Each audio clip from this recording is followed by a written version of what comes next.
சூப்பரா இருக்கு. இதே மாதிரியே வைத்தறியா? சூப்பரா இருக்கும். எல்லாத்தையும் புரிஞ்சு சாப்பிடலாம். Very very taste.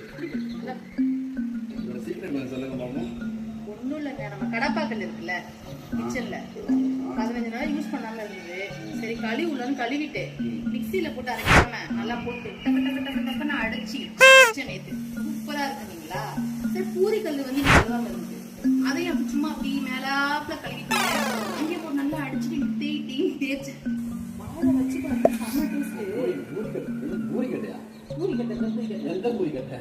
15 ரொம்ப நாளா நாள் கீழே ஒரு 30 நாளா எடுக்காம இருந்தோமே. அந்த கருப்பாம்பூச்சி போடுதுனே சிம்பிளா கழுவுனானே. ரசம் கருப்பா இருக்கும் போதே தெரிஞ்சது. பூரி கல்லு மாதிரியே இருந்தது எனக்கு.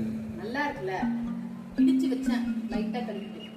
சூப்பரா இருக்கு, குடிக்க சொன்னேன், குடிங்க. அப்ப கொஞ்சம் பேரும் இப்படிதான் வைக்கிறீங்களா ரசம்? எனக்கு வேணாம். அடுத்த வாரம் உங்க அம்மா வராங்கல்ல.